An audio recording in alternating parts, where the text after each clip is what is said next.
Hi, my name is Winfred, and my project is on the subculture of skateboarding.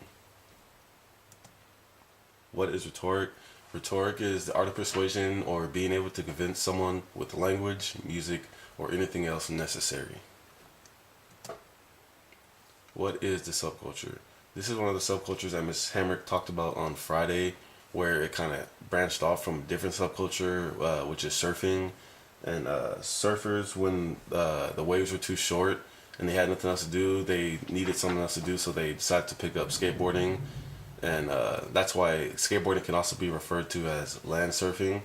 And as you can see in the picture right here, the skateboarder is low and touching the ground, mimicking a surfer who would typically be low, have a low center of gravity, and touching the wave. As you can see, his hand touching the ground as well. And no one can really pinpoint where the skateboarding really came from. And so they traced it back to the Z-Boys, who pretty much changed the whole idea of skateboarding, as they would enter slope competitions where they would go downhill, as you can see in the picture again, where they would go downhill and touch the ground.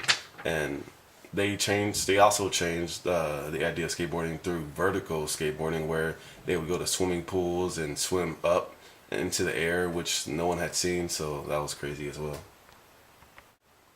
Meetings and conventions. They don't really have meetings, but I guess X Games could be considered a convention where skaters from around the world would come and show off their skills and show everybody what they're made of, getting scores and doing different events that help improve their skating abilities. And also skate parks where skateboarders can see other skateboarders and learn each other's tricks and just like be a big family. Stereotypes and assumptions. It's assumed that skateboarders are dropouts or people who are always getting into trouble. And of course, you have your people who fall into those categories, but for the most part, a lot of skaters say that they skateboard so that they can stay out of trouble. It keeps them busy so that they're not filling those hours with getting in trouble, doing drugs, or bothering anybody. So, yeah. Advantages and disadvantages. One of the advantages is being able to meet new people. Going to a skate park, you're able to kind of bond with other people, learn new tricks, teach them your tricks, and everyone can just have fun. You can skateboard anywhere. Being able to skateboard anywhere allows you to also meet new people as well. So a lot of advantages to skateboarding is just being able to meet new people. A disadvantage is there are lots of injuries, and it's very expensive. A skateboard can cost anywhere from $90 to about $140, and even more expensive than that. Specific subculture words. You have your deck, and that's actually the wooden part of your board. Bail, that's when you're performing a trick and it's not, it's not gonna come out good, so you kind of get off your skateboard and bail.